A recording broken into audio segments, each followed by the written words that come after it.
Hello and welcome to Soxy Chicks. I'm Crystal. I've I'm got Bayleigh. woo. Yeah. Let's Excited to be back. yeah, let's talk about what's new in baseball. Oh, what is new in baseball? Well, I'm going to start out with the gripe that I have with the Boston Red Sox, and that's the fact that last night Roman Anthony hit a 497-foot grand slam in Worcester's victory over, I don't know who they were playing, it doesn't really matter, but they had a 10-4 victory. It was 115.6 miles off the bat, and that 497-foot home run is the longest in, doesn't matter if it's single A, double A, triple A, or Major League Baseball. 497 feet is the longest one. And you know what? He's still in triple A today because of manipulation. And I look at it this way. It's like I've said it once, I've said it a million times. If you understand that Roman Anthony is this good, and you are terrified of him coming in first or second in the Rookie of the Year voting, which he still very much could if you called him up in 3 weeks, I feel like, because the rookies are just bad this year. So, like, he could easily slide in at that second. And they're scared of it. But if you realize he's this good of a player and you don't want to lose that control of him, how about you just give him a crazy contract? I mean, Rodriguez got a crazy one from like Seattle, but also he's really not as good as I think Seattle thought. So I don't know if that's what the Red Sox are terrified about, being like, okay, he looks to be this good, and I think he's this good. You don't hit 115 off the bat, 497 feet, and then you are a quadruple A player. Like that stuff just doesn't really happen. So they're terrified about losing that year of control. How about you just buy it out? And he should have been here on the opening day roster. If you look at everybody, and I understand it was so much easier to sign like somebody like Campbell to a peanuts, if you're looking at it. Like what Campbell has the potential to be, it's like a peanuts contract. Roman Anthony is not taking that, nor should he ever take that. So you're just the idea of like, okay, well, we can't get him on that type of a contract. So let's just manipulate him rather than work with him and maybe find a contract that he's willing to be like, oh yeah, I mean, how am I going to say no to 250 million? Or how am I going to say no to like 300 million? I don't care. Give him 300 million now. I really don't care. So that's my big thing going on in baseball with the Red Sox, is that Roman Anthony is still not a Boston Red Sox. He is still a Worcester Red Sox, and he's just hitting nearly 500-foot bombs. Yeah. Well, on the other end of that, the Kyle Teel experience started in Chicago. I was back and forth on going to the game on Friday. Oh, yeah. I wanted to see Davis Martin. Tim Elko was back up. And then Thursday late night, they said, it's Kyle Teel time. And I was like, well, and I saw he was in the lineup, and I looked at my husband and I was like, how do you feel about going to a Chicago White Sox game tonight? It's like, that's so how your husband loves you. He does, because he had a blast. I'm sure he did. I'm sure he had so much fun. It. He admitted to it. Even his mom was like, did he have fun?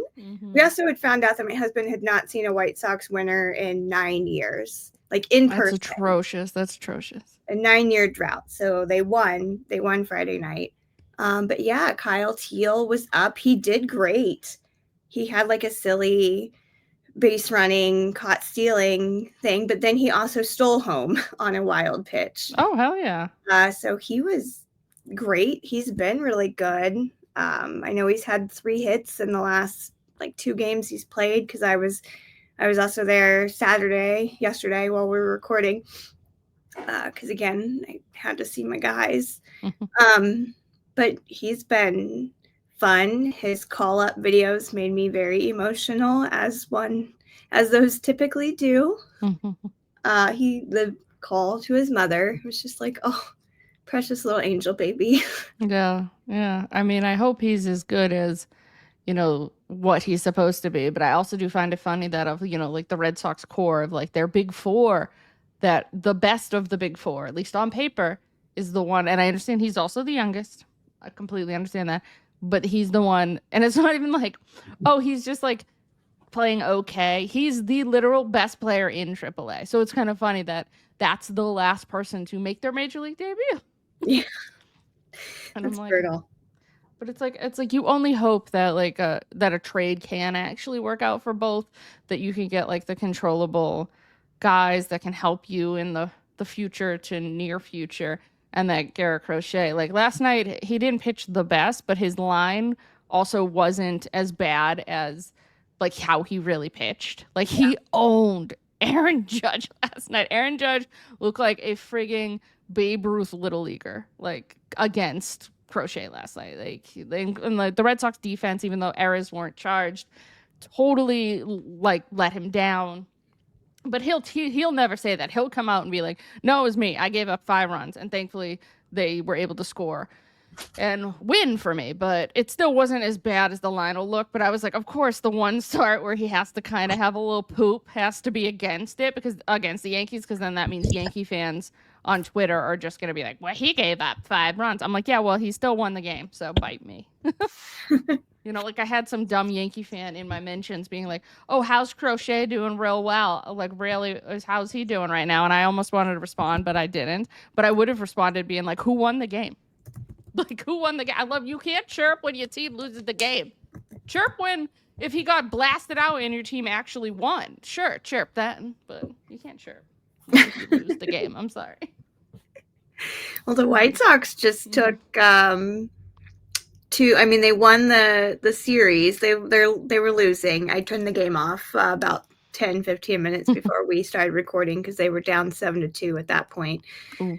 But it was also a bullpen game. Mm. So I didn't have the highest expectations. They were scheduled to see Shane Smith, who is like the best pitcher the White Sox have right now, and he was being rested for Houston. But they took 2 of 4 against the Tigers, and then they took 2 against the Royals. So that was a fun little streak they had going.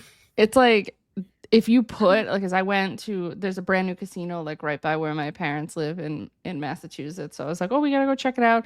And they have like, you can sports bet, and this was in New Hampshire, you can sports bet. So I was like, well, like, let me see what the things are. I think it's like both Colorado and the White Sox.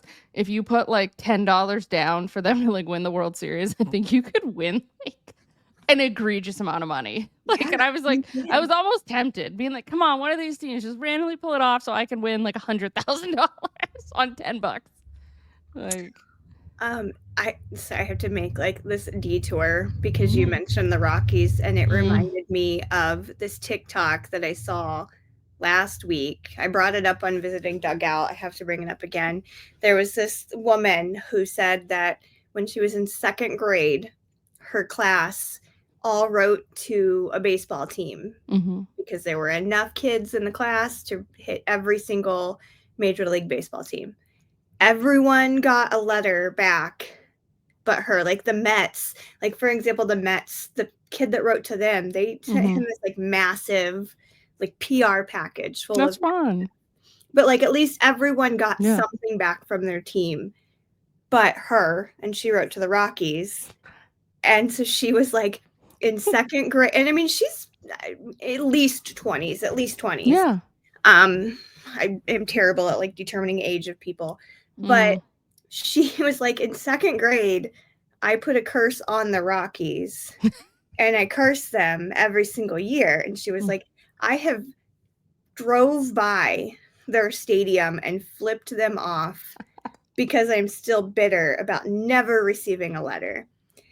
And then she was like, I would be willing to forgive them if they send me a letter back, kind of thing. Like, kind of like joking around, lifting this curse. And then the second she starts, they win like 3 games. They swept the Rays or the Marlins, one of them. They swept them. And she was like, see, I flirt with this idea of lifting this curse and they win. This is the power I hold, Rockies.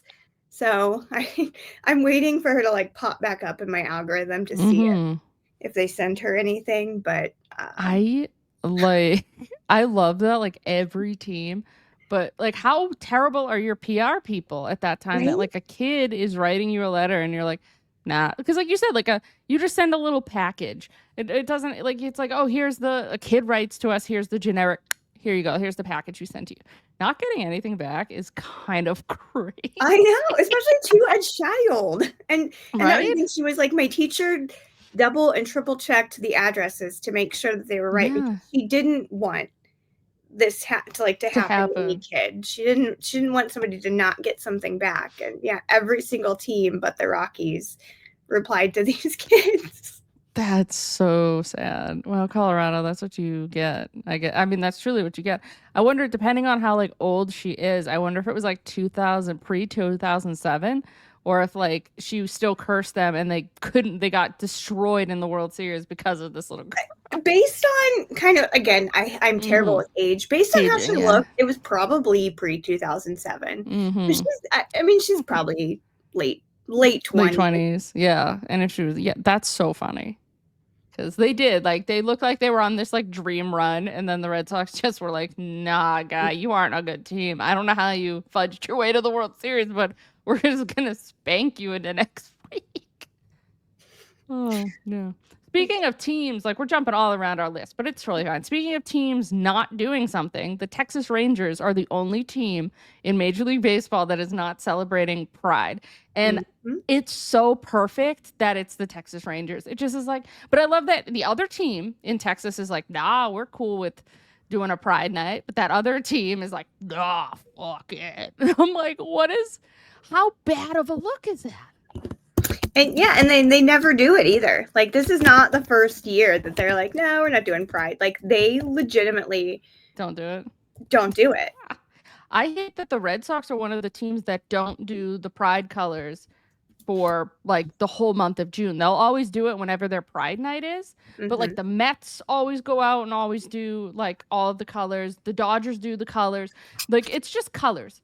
Like the colors are just, when people are so afraid, like the idea of a grown man being so afraid that somebody's gonna look up to them and be like, yeah, guy, by wearing rainbow is maybe the funniest thing, and just proves that you're like the most insecure man ever. And like, that's you're like, I'm a man. I'm like, you're really not a man. A real man is like, give me whatever color you want. I'll paint myself. It doesn't matter. Like, if you're secure in your sexuality.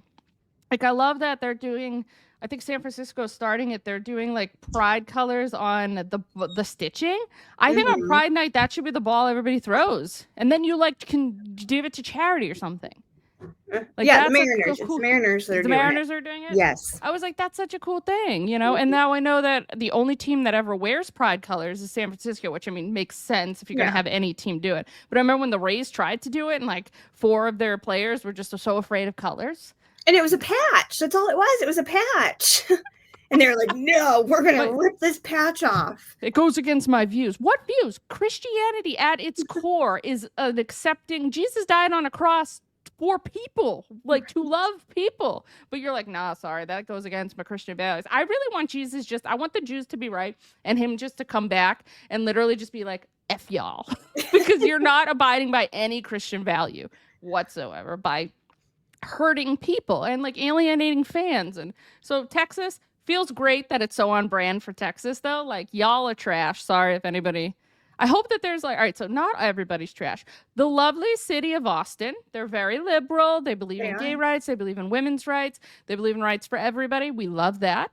The rest of it can just fall into the Gulf of America if it wants to. I have not. So the 2 Texas parks I have not been to. And though I want to see every ballpark, and there are like, at this point it's more like pairs that I'm missing. Like, I need to do both Los Angeles, I need to do both Texas, so I've got like these pairs, and again, I want to see all of them, but I am high-key dreading Texas ballparks in general. Like, I just You're like, no. disagree with the state of Texas as a whole. So true. Yeah. When I was driving through it, coming cross country with my dad, like all of the propaganda on billboards just being like anti-women's choice, anti-LGBT. I'm like, this is like, I mean, I'm from like very liberal. I grew up in a liberal state. I live in California, so I'm not used to seeing that shit. And I'm like, wow, it's on a billboard that you can just drive down. That is insane to me, but that's Texas, baby. The real OG Midwesterners will know the God is real, hell is real billboard on 65 going 65 north up to Illinois. I mean, most of the cool people are going to hell, so it seems like it's more fun down there. Is that not the whole point of Only the Good Die Young by Billy Joel? Come on. Yeah. So I'm like, ugh, crazy. So yeah, good on you, Texas, just being terrible. Just being terrible. Yeah, the new Pope is a White Sox fan, though, so that's... He has a mural now at Sox Park. Does he? I posed with it Friday night. Great. I said, please take a picture. I am a very, very lapsed Catholic. I do not subscribe to organized religion, but I was like, take a picture of me with the Pope. I need to send it to my grandpa, who could probably become a saint when he passes. So that was a wonderful moment. Yeah, you're like, I got to do this, yay! Yeah, no, that's just fun that the White Sox went all in with. They put this mural. So if you go into Sox Park, different sections will have like different kind of murals when you're kind of walking down to your seats. And 141, that is where the Pope sat during Game 1 of the 2005 World Series. That was his section. So they put a nice little mural of him outside of that section, and then like at the top it's kind of like the picture of him, like the screen grab basically of him at the game that was in all those like video highlights. So it's very cute. I love it. That is cute. I do like that. All right, so for getting back into our notes again, so the Phillies placed Jesus, I can speak. The Phillies placed Bryce Harper on the IL with wrist inflammation. So I mean, that's what happens in baseball. And he also had been apparently not even really playing that well. Yeah.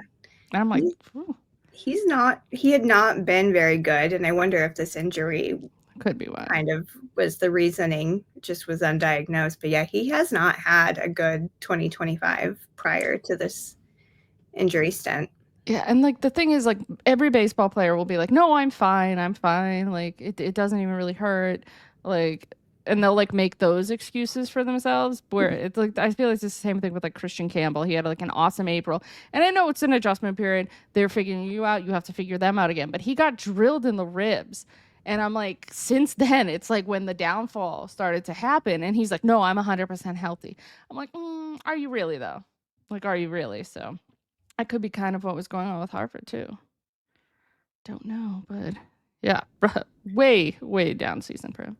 Yeah, brutal. And the Dodgers, oh, darn, the Dodgers are suffering more with their pitching. Blake Snell, I could have sworn he was like, I could have sworn he was injured and coming back. Is he still? He's been out longer than I think they anticipated. Okay. Has he pitched for them at all? That's the thing. I feel like he's been out all season. Yeah, let me even check to see. And I feel like if he did, he pitched like what, 2 or 3 games? Yeah, it couldn't have been much, because I could have sworn like he had been out and was coming back soon. And so for him to like legitimately 9 innings. Wow. He's pitched a total of 9 innings in 2025. And then my beautiful boy, Tyler Glass now. That man is so pretty, but he cannot stay. That is the definition of cannot stay healthy. No. Is Tyler Glass now. He's so pretty. He's so pretty. Oh, he really is. I wish he could stay healthy, because I would love to see him more. Yeah, and I love how he like met his girlfriend. Like he just saw a girl in the stands and was like to the clubby, was like, I need you to like give this girl my number, and like gave it to her. Like anybody that would, and like she like didn't believe it. She's like, oh, this is bullshit. Like what?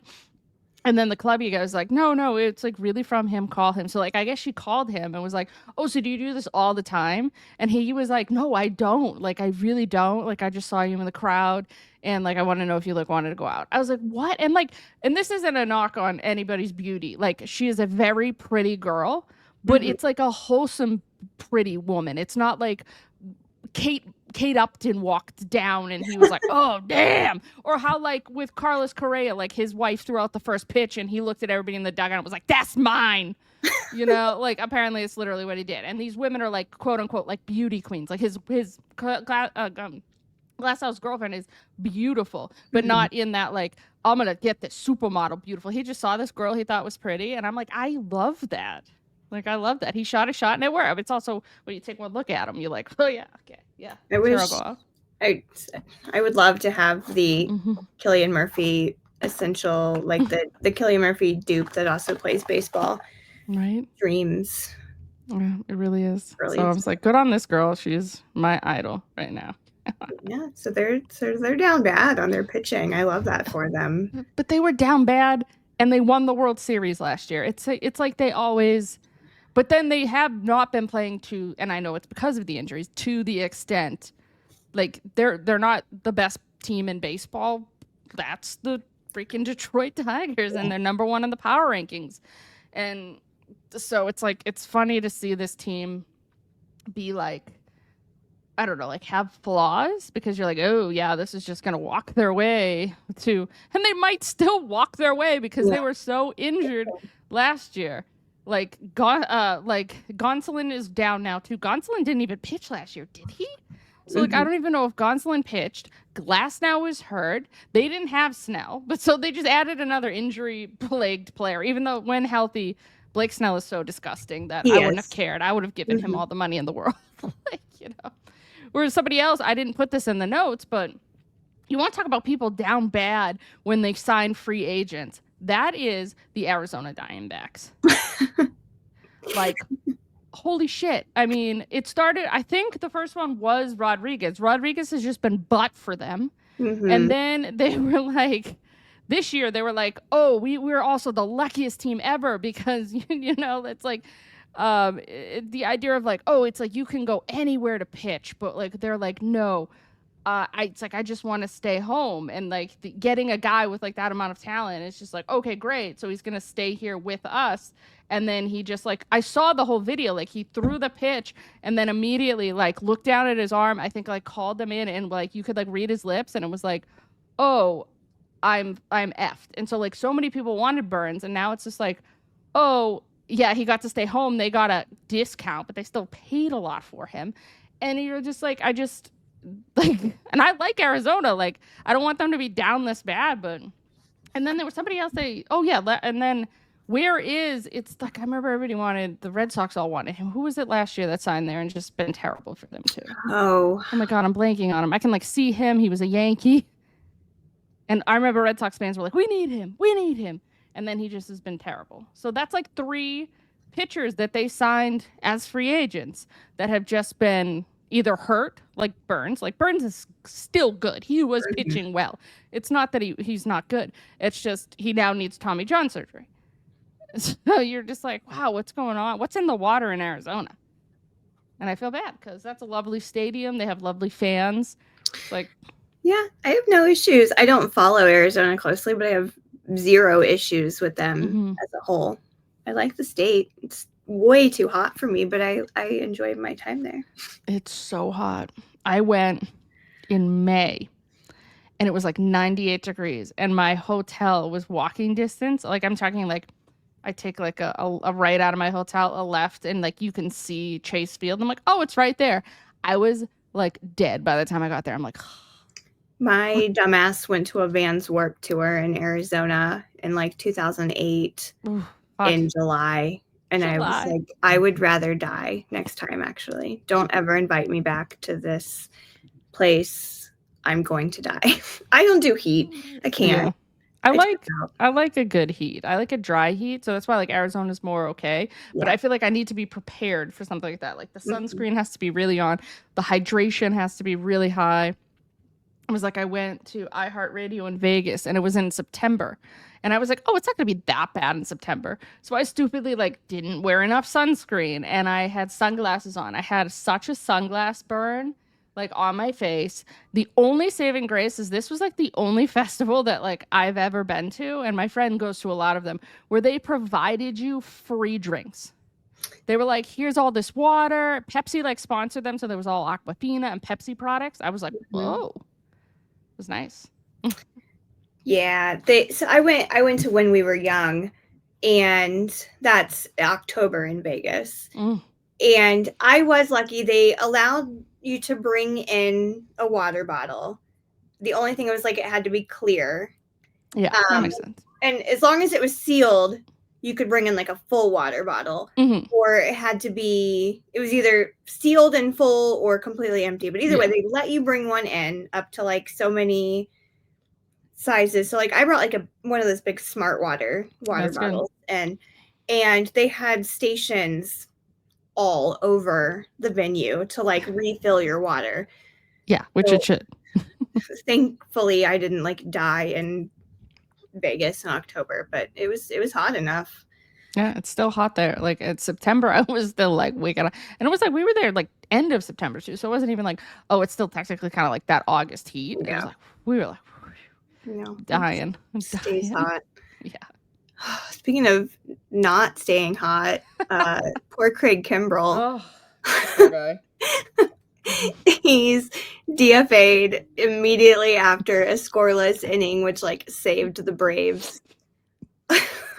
Which it's like, I get it, but at the same time, I'm like, man, it's like they understand. It's like, oh, maybe we got lucky with this one scoreless 7th inning. Like, we have to get rid of him now.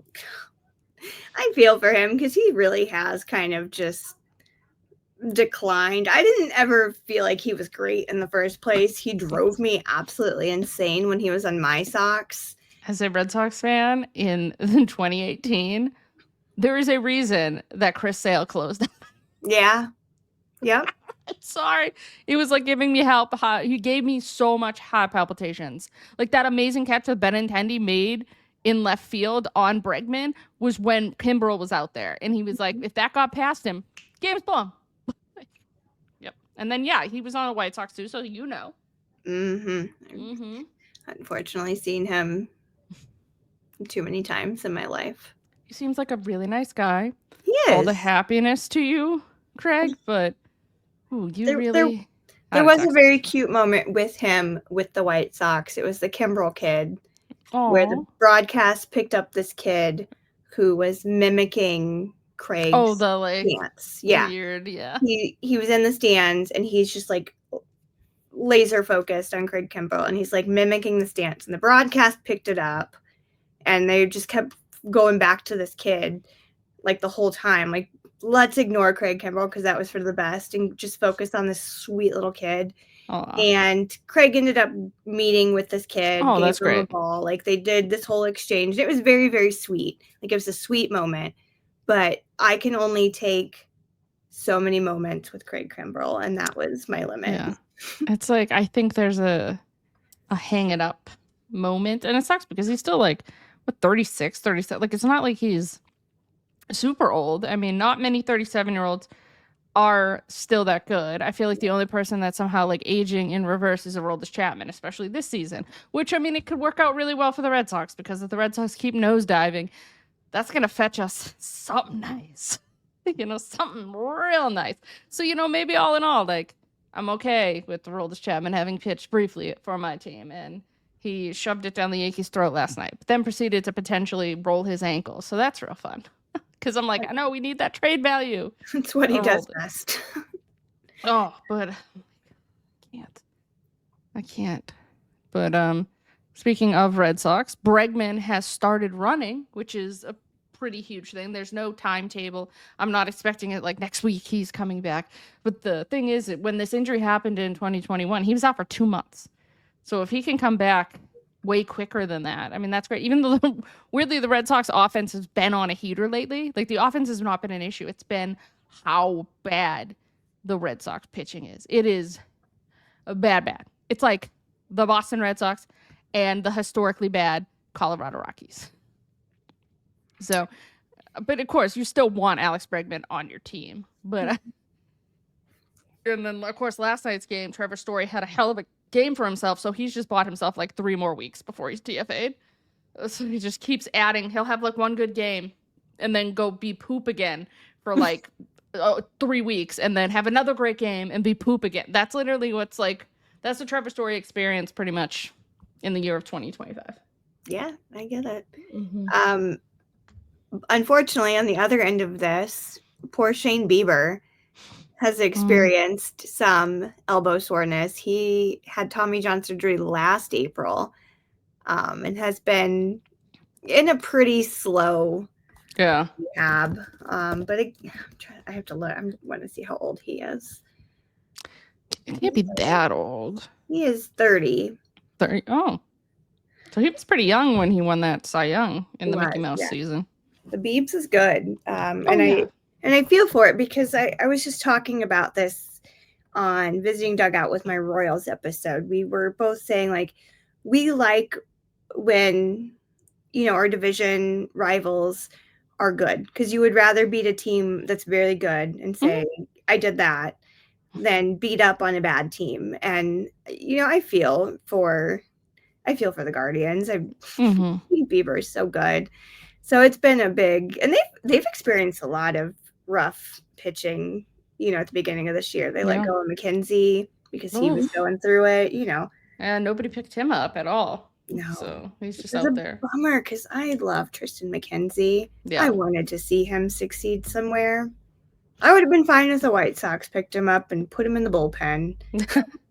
Hey, I mean, but that was the issue, was the fact that you couldn't, option him back. Like, he had to, and you're like, well. So it's definitely not worth it in that case, but no. Yeah. For what was once a pitching factory, they've been having issues. Yeah. Oh God. Yeah, I didn't even think about that. Yeah, quite a while. I mean, it felt like forever ago. It was like 2016 when it was like such a pitching factory, but yeah. And then obviously staying in the Central has been weirdly fun to watch. And normally the American League Central is just the absolute worst. But Tigers staying on top of baseball. The Tigers have been a blast to watch. I think I am gonna make another pilgrimage up to Detroit soon, because I would love to see them in person. I don't really care who they play, but Tigers are fun. And I just want to put on record, I called this 2 years ago. I said back in 2023, it's going to take a year or two, but they're on the cusp of something very, very special. And boom, here they are. Best team in Major League Baseball right now. It's kind of crazy. Like, yeah, seeing like the good things, you're like, oh, okay, this is going to be good. They have Hinch. But them being this good right now is the one that's really me being like, whoa. I mean, I knew, like, especially the leap they took from last year. Like, I know they made the ALCS, but then they got their asses handed to them, really. Like, they looked overmatched. But this year, you put the Yankees against them, boom, I'm going Tigers. Like, and they got Flaherty back. Like, Flaherty just being like going back home, winning a championship, going back to Detroit, be on the best team in baseball. Good for Jack. And the other thing with the Tigers, they're getting healthy again. They're getting a lot of their players back. I mean, even Parker Meadows was putting on a show against the White Sox the other day. Like, they're all really locked in right now, and they're getting healthier, which is wild to imagine a team that did kind of experience a bit of a setback in the offseason and on are just this good. Yeah. Yeah. Well, staying in the Central, Jack Caglione was called up, which makes me even more angry as a Red Sox fan, because they did what you're supposed to do. Hey, man. Which is like, now that he's up, it's like that's another rookie that could be up again. Maybe it's like, oh, okay. Well, maybe Roman would finish in third, and then you'd still have that year of control. So, like, I don't really know why Roman's still down there, especially now that Jack's up. So it's like, I don't know if they're maybe waiting for Monday to have Roman be at home, which, okay, cool, whatever, but he should have been on the opening day roster. So, but, seeing the Royals get their young stud up here, you're like, oh, must be nice. He looked impressive too. I mean, there was a ton of hype about him. Yeah. He got called up right before I recorded my Royals episode. So that was going to be like our big focal point, was when he was coming up, and then boom, he's there. And he looked really impressive from what I saw. Yeah, he's 22. Was he like the third overall pick 6. 6. Oh, wow, that was a little lower than I thought. Yeah, it was a lot lower, but that was their top prospect. Yeah. But it's, yeah, that's impressive. Yeah. Oh, yeah, like literally, it was last year's draft, and he's already here. I mean, he was also a college player, too, which makes it a little... But Nick Kurtz is already up, too. Like, you know... And I think Travis Bazzana is probably going to be up pretty soon, too, for Cleveland. They haven't called him, right? No, I haven't seen anything with him yet. Yeah. So... And Braden Montgomery, you guys got him, so we'll see. Yeah. I'm excited for him. My husband was asking about Colton Montgomery. That was what... Again, my husband has checked out of baseball pretty significantly, and he was like, are they still excited about that Montgomery kid? And I was like, I am. Yeah. I'm excited about him at least. Yeah, maybe. Because last time you traded with the Red Sox, it went so poorly. So I would hope that at least one of them's got to be good. Yeah, one of them. Like, one of them has to be at least good for you all. Oh, so players of the month for May. It should surprise no one at all that it was Aaron Judge and Shohei Ohtani, because both of them are on a tear. Yeah, they're going to go back-to-back winning their collective MVPs. I was just really upset that it didn't go to Rafael Devers, because especially after, everybody bitching and moaning in April, 9 Ks on 11 at-bats. Like, I was like, he's going to be fine. He didn't have a normal spring training. And so I was really hoping that, he could pull off that. And he should. It's just like, Aaron Judge is unfair. Yeah. Like, that's really what it is. But it was great to see Aaron Judge do absolutely nothing last night. And we'll be love to see that happen again. But. I also was looking, they brought it up on the White Sox broadcast today. They were talking about Chase Meidroth. He's been really good for you guys, too. He has been wonderful, and he is up there with his on-base percentage right now, like reaching up there with Aaron Judge. And I was like, take that. He's in the top 10. You can't tell me nothing. Chase is the future. It's also really funny that, Chase Meidroth at the time was very expendable for the Red Sox, but with injuries, it's like, that would have been somebody that would look pretty good at playing second base for y'all right now, because Christian Campbell needs to be left alone somewhere, because that boy just cannot be yo-yoed and figure out how to play some position, because it's bad. It's really bad. His defense is just not good, and I think it's just because he's you're in the outfield, you're going to be in the infield. It's kind of crazy. Yeah, they got to stick him in one spot. I think that's been kind of a godsend for Chase. Like, he's excelled outside of getting hit in the head, trying to go for fielding a fly ball. But that was crazy. Yeah, that was a wild moment. I just kind of looked down. And I was like, you're still my boy, but that was embarrassing. But I'm a big Chase believer right now. Yeah, no, he's a very great bat to ball skills, like a very solid player. And speaking of not solid players, MLB reinstated Jay Groom, Michael Kelly, Jose Rodriguez, and Andrew Saalfrank from their 1-year betting ban. I forgot about these guys, and then I read this and I was like, oh shit, that's right. Jay Groom, who the Red Sox took at 12th overall. Damn, Dave Dombrowski, was that a shit pick by you? Woo! Wee! Oh, because I remember coming out of the draft, everybody's like, man, this kid has got the craziest curveball that we've maybe ever seen since Clayton Kershaw. You know what the only thing he was good at? Nothing, because I don't even think he was good at betting on baseball. But they're back for what it's worth. I don't even know if any of them have teams. Saalfrank does, because I know he's Arizona Diamondback.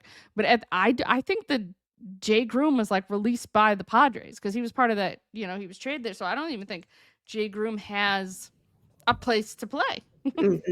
So that's crazy. Yeah. Yeah. I'm okay with none of them really having a place to play, to be completely honest, but I'm also mean. So yeah. He was non-tendered by the Padres and then became a free agent on June 5th after he was off the restricted list. So he's currently nowhere, but I mean, he's bad, but he did something really stupid. But this is still somebody that you potentially take a chance on over a Bauer, where people I still can't get over the amount of fans that man has for somebody who hasn't been in this league in 4 years. Yeah, And his terrible in the Mexican League, like it still gets me the fandom that he has. And there was at one time, I mean, I probably should go back and delete any good thing I maybe ever said about Trevor Bauer, because knowing that he was a rapist, there were probably some things that I said because I liked the idea of like growing the game in the way that he really wanted to. So I'm gonna need to comb through my old tweets just to see if there was ever me being like, "Congrats on that Cy Young, Trev." Yeah, way before he was. We knew he was a little weird and quirky. We did not know that he was a rapist. I mean, I don't think I've ever said anything good about that man, but you cannot find a tweet from me from before 2018. I went through and just deleted everything. That was probably smart. I probably should do that just because 2018 was a great year for the Red Sox. Mhm. And then prior to that, it's like, whatever. Yeah. Anything I've said after 2018, I don't care anymore, but yeah. I think I've went through. Not that there was like anything controversial. No. It was more just stupid, shit posting. So. But the thing is that like a Bauer fan will like search Bauer and and be like, wow, you wrote something good about him. I'm like, yeah, in 2018, 2019. Yeah, probably did. Now, absolutely not. This man should never touch a major league mound. But there is also the inverse of that where I kind of want him to get a chance just so we can see him get completely destroyed, because it would just be fun. It would just be so funny.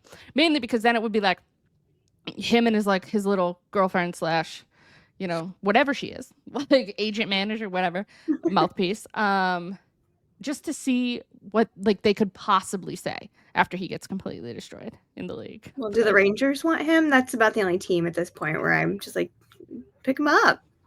Do what you need to do.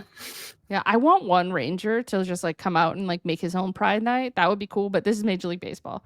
And Mark Cann is not on the Rangers. So. No, he's not. I got to see him as a Royal this weekend. I was like, oh, that's my baby. He struck out, but that's okay.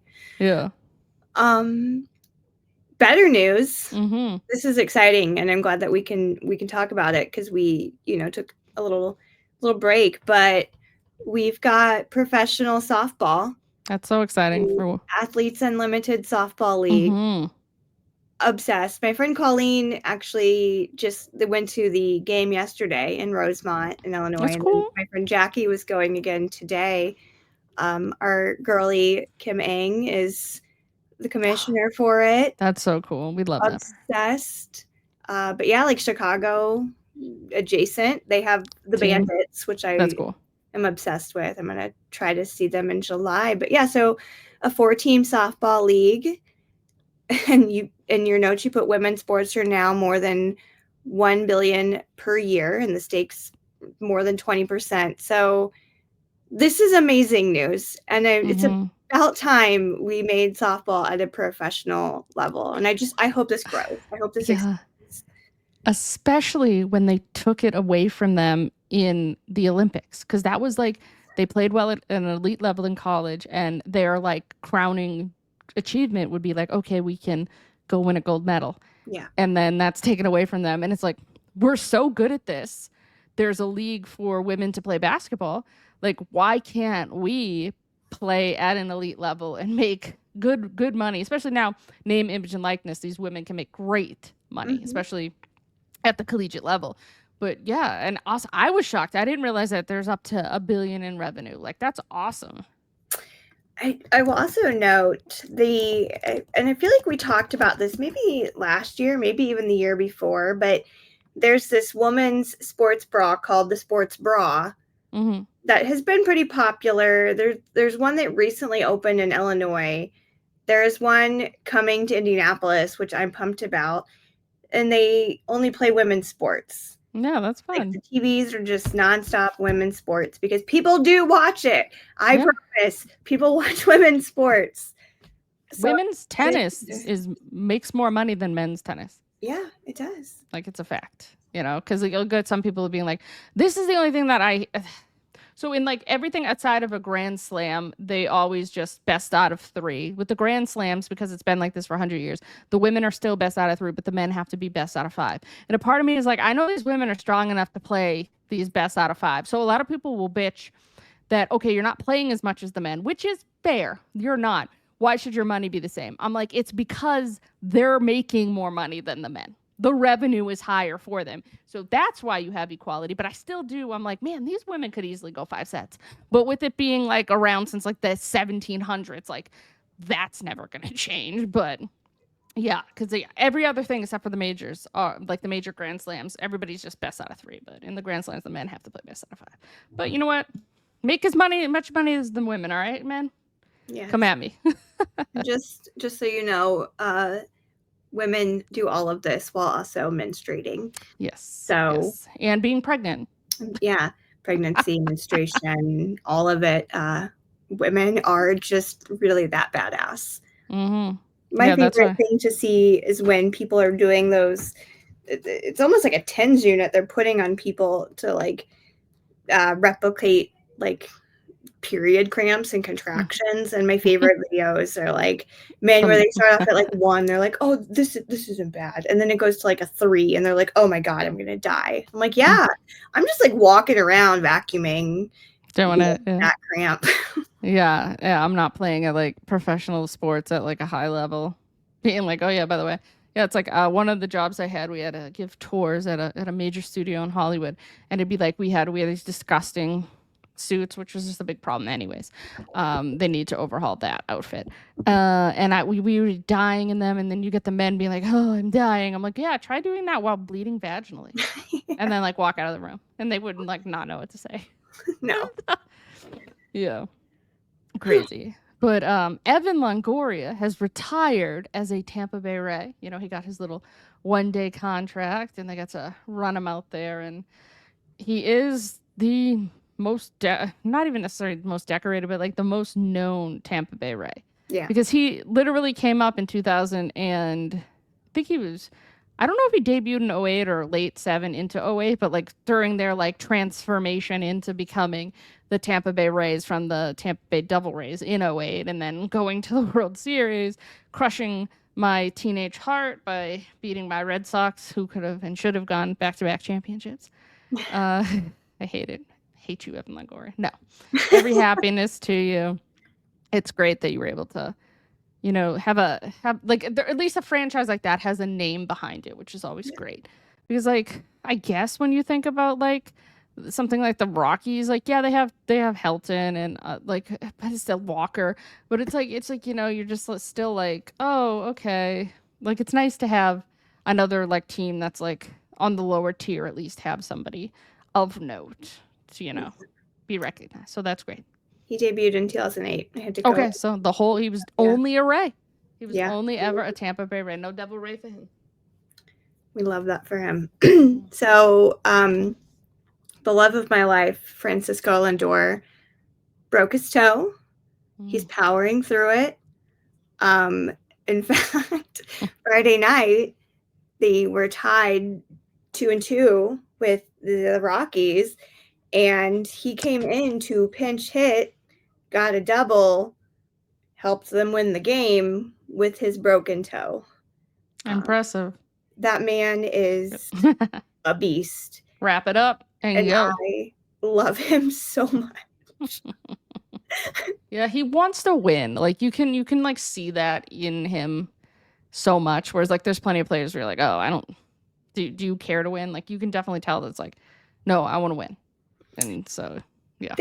They were talking about him on a broadcast when the White Sox were just in New York. They were talking about Francisco Lindor and how he will go to struggling batters and say, come with me, you know, like if we're on the road, come to my hotel room, we're going to work through things. Come over to my backyard, we're going to work through things. And he helps all of these batters out to be, you know, the best at the plate, have the best plate discipline.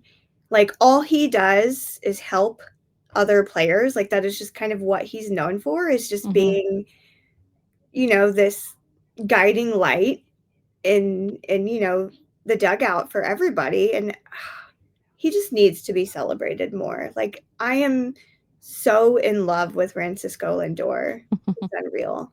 And for him to come in and pinch hit, win the game for the Mets with a broken toe, just shows you how committed he is to this game.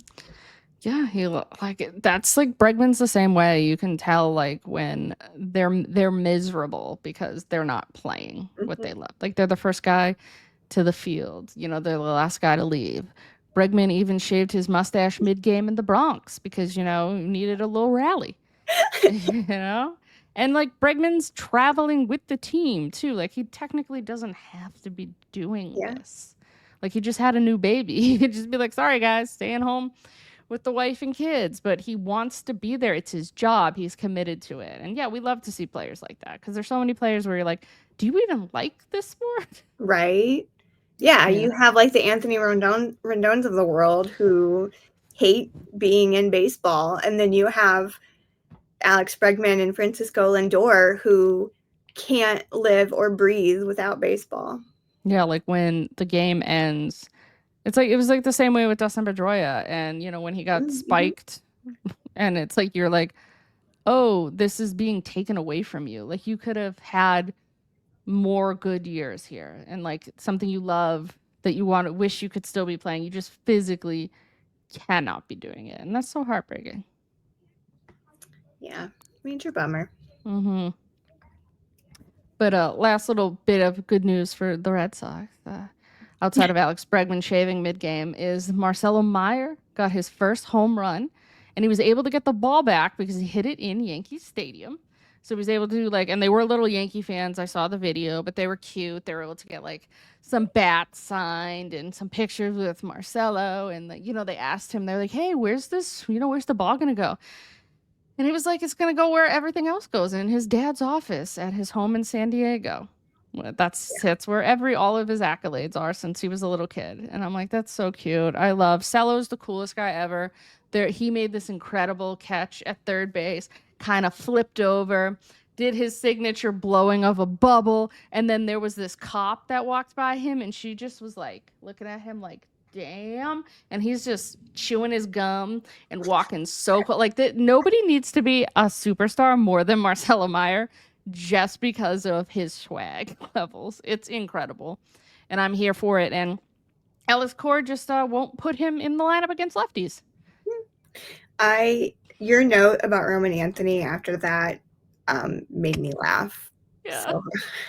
Yeah, so Roman Anthony then literally watched the home run. There's video of him because the Worcester Red Sox had like their big Friday night like fireworks spectacular. So he's sitting in the dugout watching the fireworks and watching Celo hit the home run on his iPhone. And I'm like, wow, you know where you should be watching that? From the actual dugout in the Bronx. That's where you should have been watching that from.